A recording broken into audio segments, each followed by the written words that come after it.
Hello, it's August the 27th. This is Renew Every Morning, and I'm Paul Anderson-Walsh. Thank you for being with me, as always.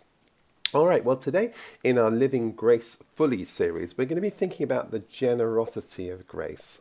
And for those of us who have come from the rather high performance environments of Pentecostal Christianity, where we were on the hook for all sorts of pernicious things, but none more so disturbing than the way we were taught about money and particularly tithing. Everyone I have ever known who has been part of the Pentecostal church, the two verses they know tend to be John 3:16 and Malachi 3:10. Well, we are going to try and do a bit of repair on that. If you've ever read my book, The Bonsai Conspiracy, you know I've got a chapter in there called Only When I Laugh, which is about the tithing controversy, but that's for another day. What I want to talk about is just the generosity of grace, because this is, I think, such an important thing that's been so damaged, and I so desperately want us to be able to reclaim. So I'm going to take a verse from Luke chapter 6 and verse 38. Give, and it will be given to you. A good measure, pressed down, shaken together, and running over, will be poured out into your lap. For with the measure you use, it will be measured to you.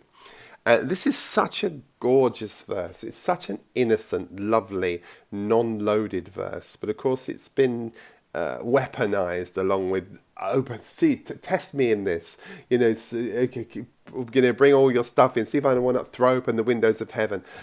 And we've missed, because it's been so abused, we've missed such a lovely principle about the rhythm of grace, and I want to see if we can get it back. And there is a kind of magnetism of generosity. There's something magnetic about generosity, don't you think? We recognize it instantly when we see it. A neighbour who shares freely. When we moved into our new home we moved out of London, I was so taken with just how generous our neighbours were, so welcoming, so friendly. What can we do to help? And it's just lovely. What about the stranger who just pays forward a kindness, a community that rallies around somebody in need? It's wonderful. I'm so indebted, by the way, to our Grace at Home community, because that little group of people, although we're dispersed all over the world, there's such a beautiful love for each other and a desire to just support one another. It's such a generosity of spirit in the group. It's beautiful. And Jesus says generosity is not just good manners, it's the kind of rhythm of grace. Grace doesn't cling to things, it releases things. It doesn't hoard. Grace always multiplies. It's such a nice idea. And today what I'm wanting to do is see if we can just consider generosity not as a one-off act, but as a way of living grace fully. And here's our text again. Let's just hear these words of Jesus once more. Give, and it will be given to you. Do you see that? Give, and it will be given to you. And be given to you in good measure. It will be pressed down. It will be shaken together and running over. Will be poured into your lap. For with the measure you use, it will be also used to you. So now this is not scarcity language. This is abundance language. This is real kingdom language we're talking about now. Listen to that. Pressed down, running over. And that's a nice idea, because again, you see, you have to get into the kind of the culture of the day to understand why these metaphors are so powerful. In Jesus' culture, grain was measured in baskets, and a dishonest circus merchant would let the grain sit loosely, leaving gaps so that the basket looked full, but it wasn't full. Jesus doesn't do that. Jesus said, no, that's not how we do things. What I'm going to do is I'm going to make sure I'm going to press it down. If you ever tried to have I don't know how you are where you live, but in my country, in England, when we're putting out recycling waste, one of the recycle boxes is the papers and the cardboards and stuff. And it's amazing how much I've realised I can get into those things, because what I tend to do is I fill the box up, and then this is so embarrassing, but actually it kind of works to explain the story to you. And then what I'll do is, we've got more to go out because we've always got loads more than can fit in the box. I'll stand in the box and press it all down, so it will just compress it a little bit more compact, and I can almost fill the thing up. I can do half more. I can fill it again. It's amazing. And this is what Jesus is saying. He's saying, no. Don't just have this light measure with all the air and gaps. No. Literally tread on it, press it down, stamp on it. And so you compress it so much that I can put more and more and more and more in. It's just brilliant. And then shake it together and then it all just runs over. And that's what Jesus is talking about with his generosity. It's a measure so abundant that it just spills over into your lap. And I just love it. Have you ever seen the lovely thing where they did with the champagne? They put it up in this little sort of pyramid thing and they just pour it into the top and it just spills out and all the champagne just keeps spilling down. Well, that's what God's abundance is like. He just keeps pouring it and it just keeps spilling down all over. And you're saying, stop, it's insane. And that's what he's asking. He's saying, look, that's what I'm talking about. That's the kind of Jesus spirit that I'm interested in. This is how God gives, and it's how he's inviting us to give too.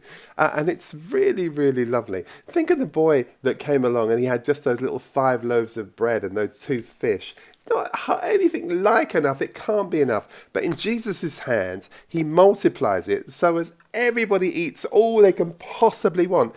And the disciples have a basket each, pressed down, running together and flowing over into our laps to take home with them, to remind them that that's the economy of grace.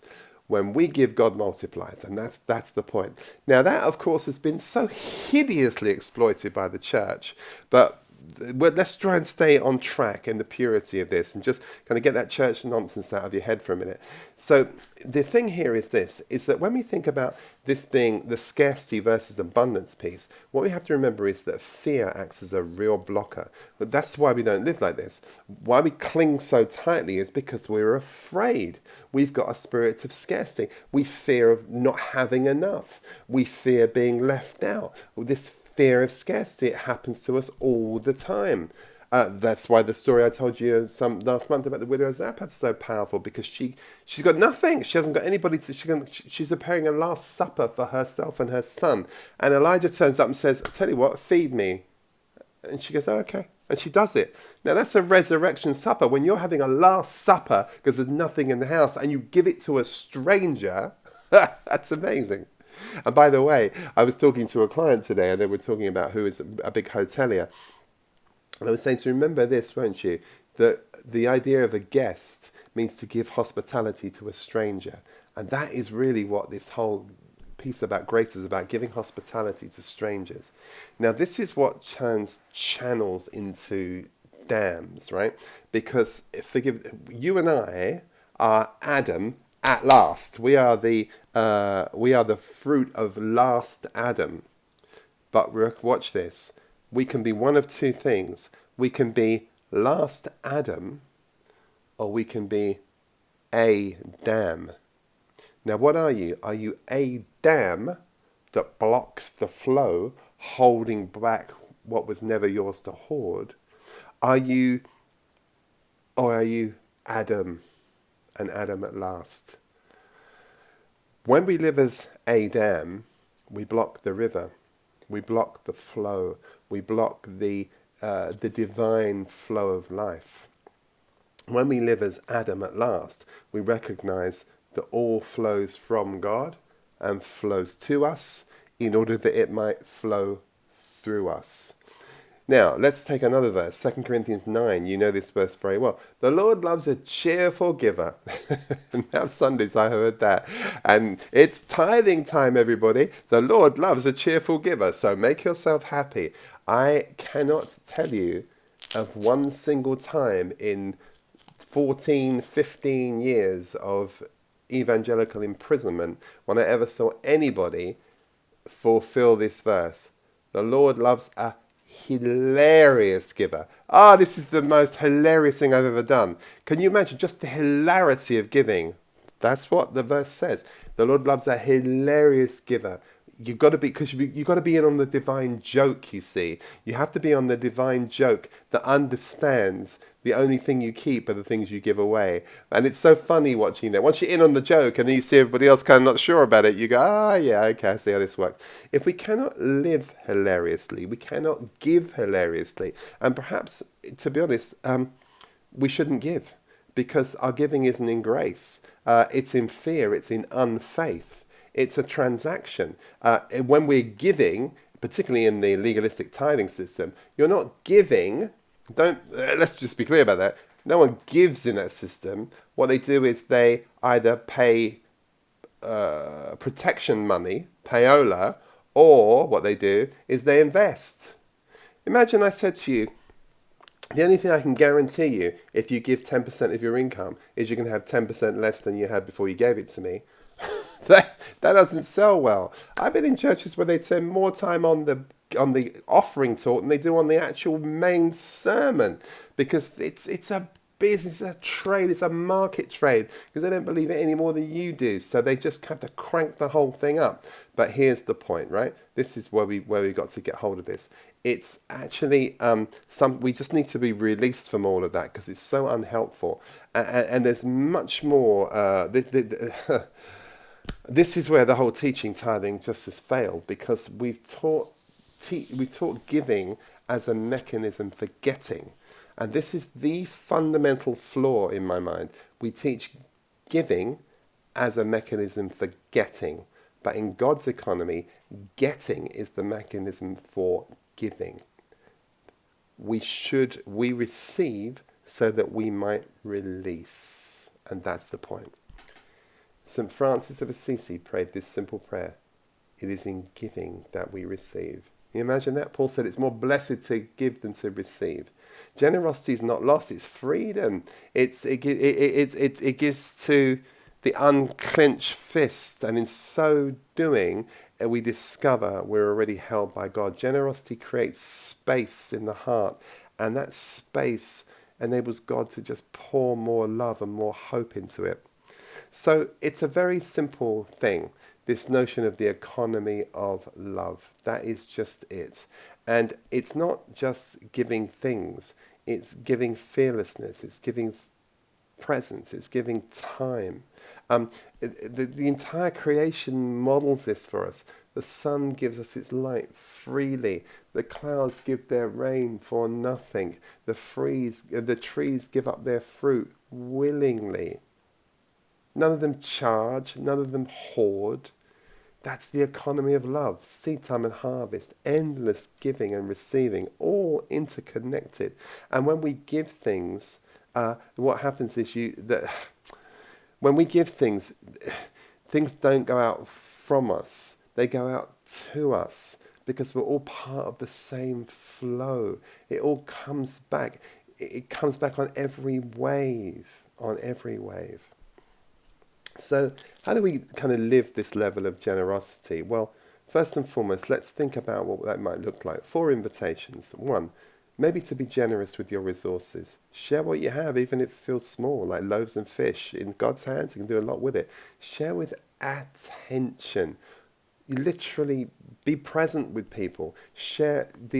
Give people your time. Share with forgiveness. Release people from resentment. Forgive as you've been forgiven. And generosity with encouragement. This is speaking kind words you've been holding back, because they can be life changes to people.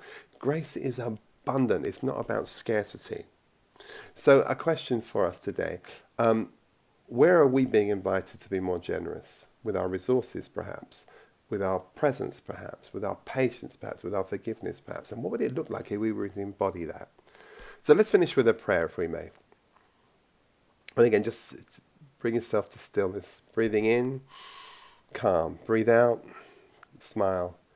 I am wanting to be a generous spirit. God of generosity, our generous God, you have poured out grace in good measure, pressed down and shaken together, and it runneth over in me. Teach me to give as freely as I have received. Make me generous with my time, with my presence, with my resources, and with my words. And let my life overflow with generosity and with grace. Amen. All right, lovely people. Good to see you. Keep sharing, keep subscribing, and we'll keep on talking together. God bless.